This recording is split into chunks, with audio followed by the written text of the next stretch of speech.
kill you if you touch him. Do not come between the Nazgul and his prey. Nazgul, Lord of the Rings Origins Explored. Hi, I'm Simon Candlish, and welcome to Marvelous Videos. Few entities terrify and demand such horror as the Nazgul in J.R.R. Tolkien's epic universe of the Lord of the Rings. These horrifying monsters, known as the Nine, Black Riders and Ring Wraiths, were once men who were tainted by the 9 rings of power, which were handed to them by Sauron, the Dark Lord. Kneel before your king. They are enslaved to the One Ring and twisted into phantom husks, driven to perform Sauron's bidding and stay faithful to him. While the movies represent the Nazgul as being among the series' most formidable creatures, there are many aspects of these terrifying beasts that the movies neglect to show. However, Tolkien's original book and later legendarium of mythopoeic texts, such as the Book of Lost Tales, the Silmarillion, and posthumously published unfinished tales of Númenor and Middle-earth revealed many details about the Nazgul that were missing or only sparingly alluded to in the films. Before we go into our explanation, we have a very small request. If you like our content, please support us by subscribing to our channel. This is a small click for you, but for us, it means a lot. Thank you. Let's begin.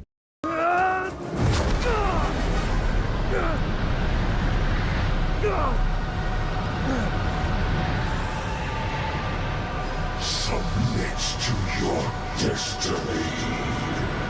How did it all start? The Nazgul, which stands for Ring Wraiths in Black speech, and Ullairi in Quenya, have also been called the Black Riders, and even the Nine. They were the fearsome servants of Sauron, the Dark Lord of Middle-earth, all through the Second and Third Ages, residing in Minas Morgul and Dol Guldur during the later days of the Third Age. In the Black speech, Nazgul is a composite of Nazg, which means ring, and Gul, which means evil spirit under Sauron's control. The Black Riders, the Black Wings, the Fell Riders, the Nine Riders, the 9 servants of the Lord of the Rings, the Ring Wraiths, the Shadows, the Shriekers, and Winged Messengers were among their numerous names and titles. Ullairi is an Elvish word for ring wraiths. Linguists have pointed out that this is a Quenya plural term with no known meaning or derivation. Only a handful of the Nazgul are individually named or recognized. Their commander had been the Witch King of Angmar, and his deputy was called Khamûl. Khamûl was an Easterling lord and the only Nazgul known by name. Out of these, 3 were Númenorians, because Khamûl and the Witch King are the solely named Nazgul. The other 7 are unknown. They have identities thanks to several non-canon interpretations of Tolkien's book. According to various iterations of Tolkien's tales, the first apparition of a Black Rider in Tolkien's writings was a disguised Gandalf. They terrified the hobbits on their journey to Rivendell before showing himself. Celebrimbor created 19 rings of power in Eregion. These were concealed away within one of Eregion's safes, but they were all taken by Sauron. 9 of these he handed to strong rulers and champions of men, together with 3 Númenorians and 1 Easterling monarch. Through his control of the rings, Sauron was able to corrupt the Great Nine. These 9 utilized the rings to attain tremendous power, wealth, and reputation in life, but the rings began to corrupt them over time. The rings gradually rendered their carriers invisible to everyone except those with the ability to see into the phantom world, enslaving them to Sauron's will. The One Ring connected their lives and skills to Sauron's. As Sauron rose or waned, so did the Nazgul. 3 Ring Wraiths might have been one of the earliest and most formidable Númenorians to be tainted by Sauron 1,000 years before even the downfall. They admired Sauron. They got caught in his ambition due to a desire for control or knowledge. Only 2 of the 9 had ever been named, Angmar's Witch King and the Easterling, Khamûl. The 9 initially appeared during 2251 in the Second Age, and they quickly became Sauron's principal underlings. Despite their tremendous power and role as tools of Sauron's might, nothing is known about their Second Age operations. They were briefly scattered upon Sauron's defeat during the War of the Last Alliance in SA 3434, though neither the Nazgul nor Sauron could keep their physical forms after having lost the One Ring. Both were able to continue on as long as the ring lasted. You would be one of us. Nazgul during the early Third Age. The Nazgul reappeared about the year 1300 in the Third Age, when Sauron started to take shape following his defeat by the forces of the Last Alliance. Around this time, the Witch King enthroned himself in Angmar and began to launch raids on the neighbouring realm of Arnor, which had split into 3 lesser kingdoms. His initial aim was Rhudaur's domain. After undermining Rhudaur and substituting the Dúnedain king with a member of the native hill men, the Witch King marched upon Arthedain in the year TA 1356, ending in the murder of King Argaleb I. However, Arthedain was not yet conquered, and it was able to maintain a defensive line along with the Weather Hills. The assault on Cardolan occurred in TA 1409. During this period, the Witch King's soldiers also tortured and destroyed Armand Sult's watchtower. Angmar's approach was halted after the collapse of Cardolan by opposition from the elves from Lindon, Lothlorien and Rivendell. Angmar struck again in TA 1974 and seized Arthedain's stronghold of Fornost, destroying the final kingdom of Arnor. The Prince of Gondor, Eärnur, arrived a year later with the goal of assisting Arthedain. Eärnur, however, came too late to assist in protecting Arnor's domains, and his army instead sought vengeance on the Witch King. In the Battle of Fornost, his army marched against the Witch King's armies and wholly crushed them. With his soldiers destroyed and his mission in the north completed, the Witch King escaped. Despite the fall of Angmar, Sauron considered the campaign a huge success, and lands once inhabited by Arnor became largely wilderness. Also now, the remnant Dúnedain Rangers of the north posed little threat to Sauron's goals. By TA 1980, Gondor's vigil on Mordor had broken, allowing the Witch King to return and assemble the last 8 Nazgul. They attacked in the year TA 2000, and after a 2-year siege, they took the city of Minas Ithil, which was later known as Minas Morgul, obtaining a palantir for Sauron in this process. The 9 commanded the reconstruction of the Dark Lord's army and the putting together of Mordor for their lord's arrival from Minas Morgul. Sauron came to Mordor in TA 2942, publicly announcing his return in TA 2951. He dispatched 3 Nazgul to Mirkwood to recapture his castle of Dol Guldur. They were headed by Khamûl, the Nazgul's second most powerful leader after the Witch King. The Nazgul looked to humans as shadowy men, shrouded behind black robes and cloaks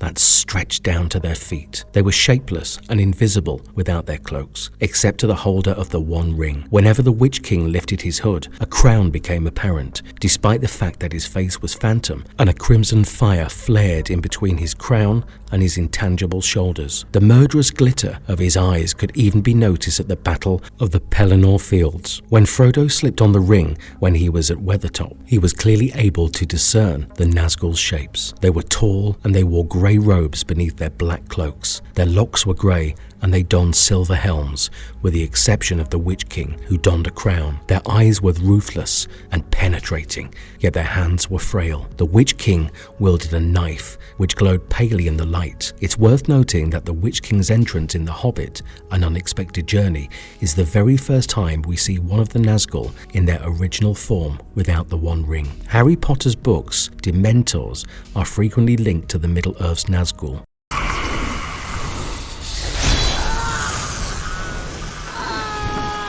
Role of Nazgul in the War of the Rings. Gollum, who was the Stor who previously held the One Ring, was tortured and taken captive in Mordor a few years prior to the War of the Ring. Sauron discovered the bloodline of the Ring's carrier, as well as the knowledge that he dwelt in the Shire from him. Sauron wasted little time in preparing to seize the ring, dispatching the whole 9 in TA 3018 on July the 1st to recover it. Gollum stated that the halflings were from the Vales of Anduin. Based on this intelligence, the Nazgul travelled surreptitiously at night via Anorion, through the Vale of Entwash and through the Wold, after Mordor had conquered eastern Osgiliath first from the men of Gondor. On July the 17th, they landed on the west coast of Anduin, which was north of San Gibir, and obtained horses and clothing. They encountered the Nazgul of Dol Guldur on the Field of Celebrant on July the 22nd. They heard from them that no halflings had resided in the Vales of Anduin for several years, and that Gollum had fled from them and the woodland elves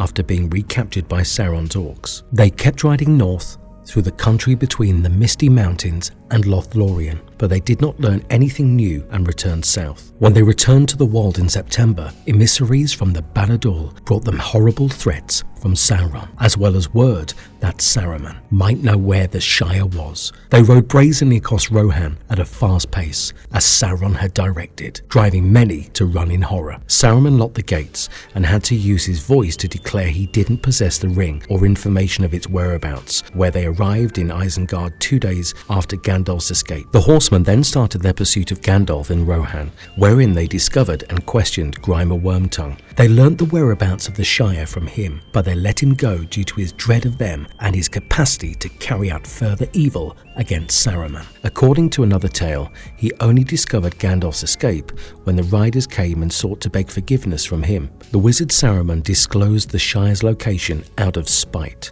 saying Gandalf was bound to inform him. According to all accounts, they split into pairs and rode north into the barren lands of Enedwaith. They apprehended a Saruman spy near Tharbad who was buying things from the Brace Girdles and held extensive notes and maps on important persons. They dispatched his spy to Bree as their personal agent. They bridged the Grey Flood at Tharbad's fords. When they landed at Sarn Ford on September the 22nd, the rangers at the fort realized they couldn't overcome the Nazgul. Some escaped to Aragorn through the Great East Road, and they were chased and slaughtered or chased away, and the few that remained were quickly killed in the darkness of the night. The Witch King dispatched 4 horsemen into the Shire, and Camul headed directly to Hobbiton. Then he set up camp in Andrath, sent many horsemen to guard the eastern borders, and spent some time in the Barrow Downs, rousing the wights as well as evil things there and within the Old Forest. Among the 9, the Easterling Camul had his initial meeting with Frodo Baggins on the way to stop while hunting for him. As Frodo, along with his companions Meriadoc Brandybuck, Peregrine II, and Samwise Gamgee, boarded the Buckleberry Ferry to Crick Hollow, Camul, who had nearly missed them, was then forced to use the Brandywine Bridge instead. Soon after, 3 Nazgul travelled to Frodo's new house in Crinkle Hollow, only to discover it abandoned. The Ringwraiths departed shortly after the Buckland horn cry was heard, though Frodo had already gone for Bree by the moment the 9 arrived. Bill Ferny, a Saruman spy, quickly provided them with information on Frodo's movements. As a result, the Nazgul invaded the settlement of Bree, which is where Frodo was staying. Fortunately, in the time it required for the Nazgul to arrive at Bree, Frodo and his company came across Aragorn personally, who had been requested by Gandalf to keep an eye out for the hobbits and to help them if he could. The 9 departed for Bree after failing to find the hobbits. Many days later, they met Gandalf the Grey, who'd been scouting around on his route to Rivendell to arrange a meeting with Frodo. At Weathertop, they and Gandalf began an all-night combat, despite the fact that Gandalf was, fortunately, able to run away. 4 of the 9 followed him. At the same time, the other 5 waited at Weathertop. Aragorn, Frodo, Merry, Pippin, and Sam slept at the foot of the hill a few days later. When the 5 Nazgul discovered them, they ambushed the group. Frodo slipped on the ring and sought to defy the Nazguls as they approached the 4 hobbits. Realizing the hobbits' stupidity, their commander, the Witch King Angmar, wounded Frodo using a Morgul knife. However, the Nazgul fled as Aragorn came carrying firebrands. With Frodo injured, Aragorn, along with the hobbits, hurried to Rivendell, aware that Ringwraiths were on their tail. Glorfindel, the elf, drove the 4 following Gandalf down the last bridge, and after that located the hobbits with Aragorn. They rode Frodo onto Asfaloth, his white horse,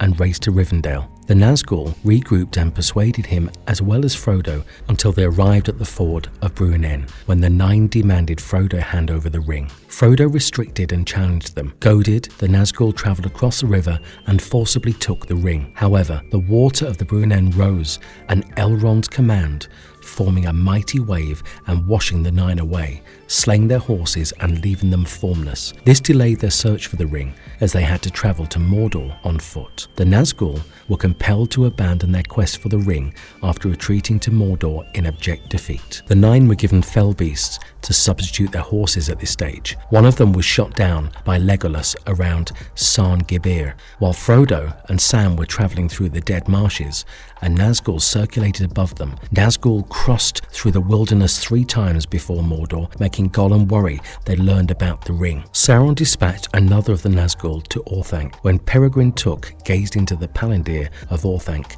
following the destruction of Isengard, to determine what Saruman was up to. This same Nazgul, or maybe another, then travelled to Edoras, landing on Meduseld, and prompting Gandalf to instruct the Rohan muster to be relocated to Dunharrow. With his new vehicle, the Witch King led an army of orcs into the fallen city of Osgiliath and captured it. Following that, he led Sauron's soldiers throughout the Battle of Pelennor Fields and the Siege of Gondor, and he led an assault on Minas Tirith. When the Witch King attempted to enter the city during the conflict, he was challenged by Gandalf the White. But even before the Witch King could face Gandalf in battle, Rohan's armies arrived, forcing him to flee immediately. A little while later, the Witch King fought King Theoden on the battlefield. The Lord of the Nazgul planned to kill Theoden as his horse Snowmane crushed him. Éowyn and Meriadoc Brandybuck, on the other hand, discovered them on the field and challenged the Witch King.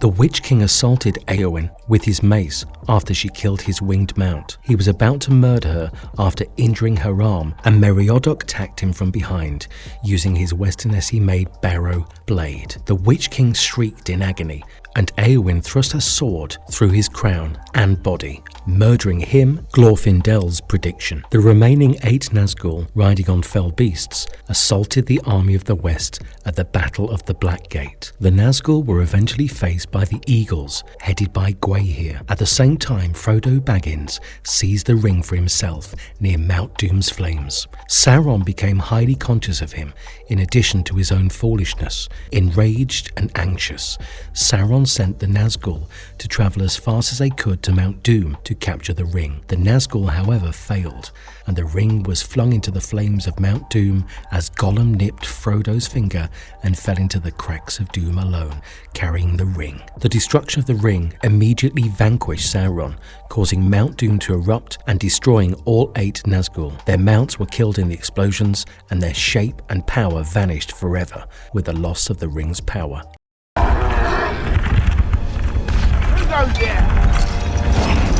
What made the Nazgul so dangerous? The Nazgul's main power was the horror they instilled in living things. As Tolkien writes in Letter 210, their danger stems almost entirely from the unjustified dread that they generate, much like ghosts. Their howls frightened the boldest, making them crouch as the ring wraiths flew overhead. Even when they were not visible or heard, their terrifying presence was felt, and people nearby were petrified. Animals dreaded them as well, and the only animals that could withstand them were horses, created for Sauron's service, and the winged monsters that were handed to them after the horses were slain. The malevolent atmosphere that surrounded them was dubbed as the Black Breath, and all who came into contact with it became sick, eventually passing into silence and dying. Physical weapons were also given into the ring wraiths. They had steel swords at Weathertop, and the Witch King stabbed Frodo with a knife. Elrond took a splinter of the Morgul knife from Frodo's shoulder, which was growing deeper. It led Frodo to start to drift through into the phantom world of wraiths, but it was unable to reach his heart and completely control him. Ring wraiths also were known to wield lethal black darts. During the Battle of the Pelennor Fields, the Witch King wielded a black mace.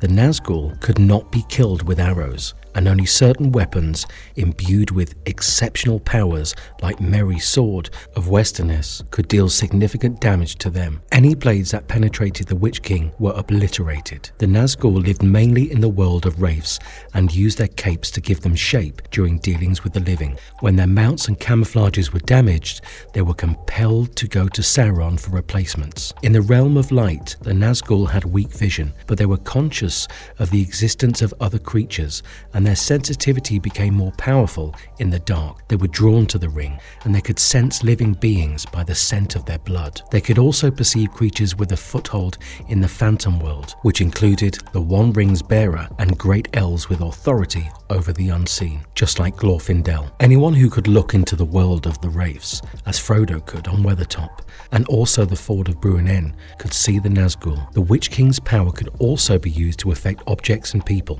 such as rendering Frodo dumb and breaking the knife he had obtained in the Barrow Downs by lifting his hands and eroding both mind and stone with dreadful words of power when storming the gate of Minas Tirith. He also made flames stream down his blade. It is uncertain whether any other Nazgul could achieve any other comparable feats. At the onset of the War of the Ring, the Nine depended primarily on black horses, bred from horses kidnapped from Rohan for transportation. The Black Riders, however, lost their horses in the flood following their fight with Glorfindel when they were at the Fort of Bruinen. When the Nazgul returned to Mordor on foot to reassemble, Sauron gave them flying animals as well as new horses. The Nine invaded the destroyed city of Osgiliath with these flying fell beasts in order to pave the way for an attack on Minas Tirith. Following that, the Nazgul exploited the fallen monsters to their favour at the Battle of the Pelennor Fields, as well as the Battle of Morannon, and most notably in the pursuit of the ring-bearer Frodo. Although these ring wraiths were some of the most powerful of Sauron's minions,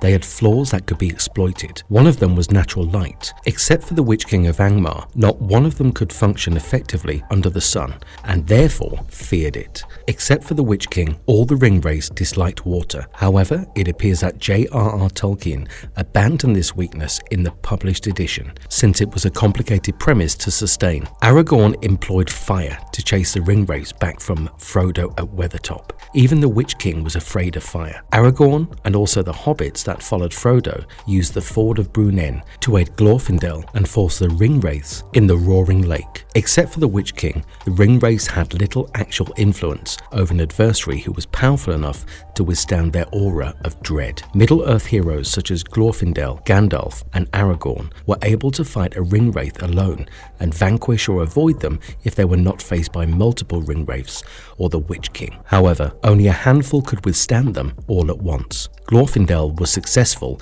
in instilling terror in the hearts of the Nazgul.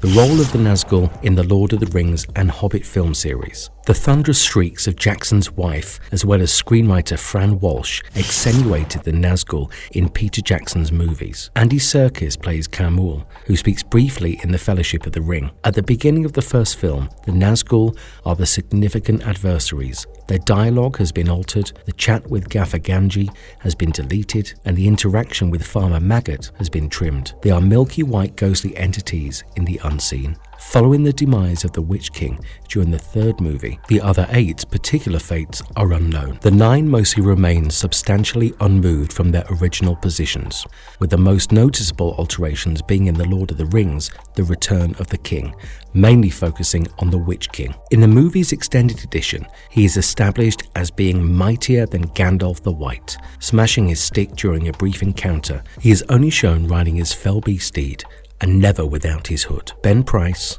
Chris Stretter, Clinton Elliott, Jonathan Jordan, John O'Manks, Lance Fabian Kemp, Lee Hartley, Paul Bryson, Phil Grief, Sam LaHood, Semi Kusira, and Victoria Benyon-Cole played the Nazgul throughout the trilogy, according to IMDb. Uncredited actors include Kate O'Rourke and Thomas McGinty. The Witch King of Angmar makes an appearance in The Hobbit, An Unexpected Journey, at Dol Guldur, where he fights Radagast briefly before losing his Morgul blade. Gandalf shows the sword to Radagast, who then presents a weapon to the White Council at Rivendell. The presence of the Draga worried Galadriel and Elrond, who knew it was laid alongside the Witch King inside his grave, which they assumed could not be opened. Galadriel takes Gandalf to the Ringwraiths' graves in the High Fells in The Hobbit. The desolation of Smaug, and each of them has been ripped open from the insides. That is enough proof to persuade Gandalf that perhaps the necromancer at Dol Guldur is, in reality, Sauron in disguise, because the 9 are his sole allies.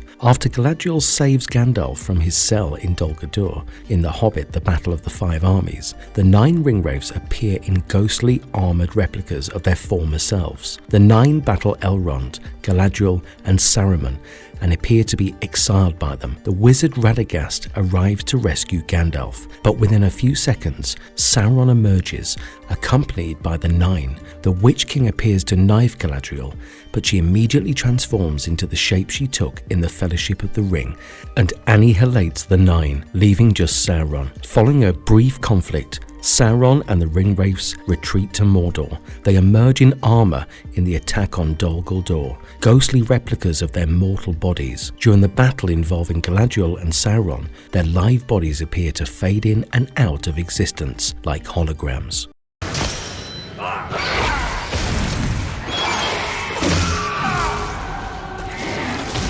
Will we see the Nazgul in the Rings of Power? The Lord of the Rings of Power, going so far as to show key themes from the Silmarillion, such as Valmar and also the Two Trees of Valinor, has led many fans to speculate that the Nazgul will be featured in the Amazon series. The timeline appears to corroborate such a theory, but how inclined are the 9 to emerge throughout the duration of the series, and when shall we see them? The Rings of Power is presently a game of chance. The reactions of fans makes it feel like we're playing a gigantic game of Among Us, with everyone trying to find out which Amazon created character is actually Sauron in disguise. Many people think of the Stranger, but many more think of Halbrand. There's also the enigmatic Adar, but that's a tale for another day. The Rings of Power is set in Middle-earth's Second Age, long before the happenings of Lord of the Rings. While we recognise some of the elves from their involvement in Frodo's trip, such as Galadriel and Elrond,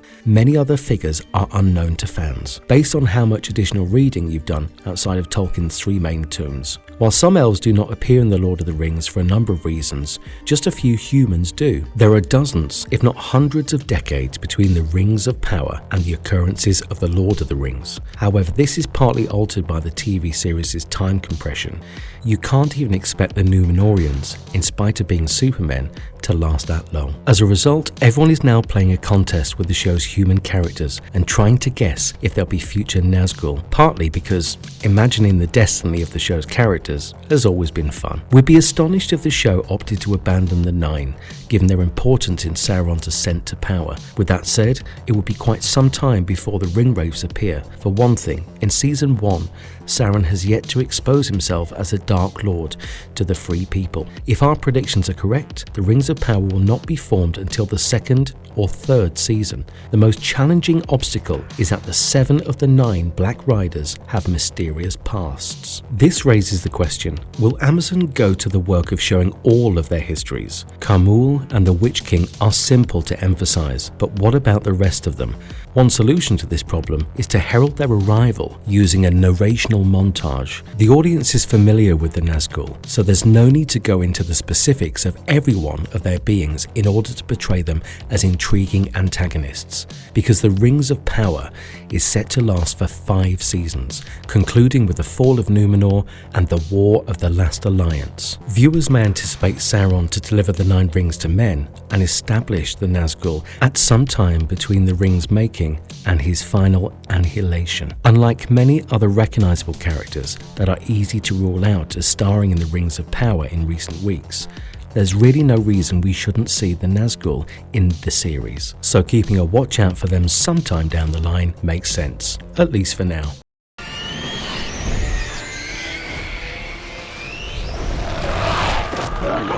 Conclusion. Regardless, although the happenings in the Second Age will be able to give a whole new level of insight into the Nazgul, whence they came from and what drove them to their evil fates, the Second Age is also a period filled with epic battles, mighty heroes, and also the rise and fall of vast civilizations, which is why it's likely that the new series won't have a Nazgul origin narrative or even mention one. If the issue is covered, it will give a well-known link to the Lord of the Rings book and film series, which will go a fair distance towards garnering the approval of those who enjoyed the original trilogies. And if you liked our content, don't forget to leave a like and subscribe to us if you haven't already. Have a good one and be safe. Thanks everyone.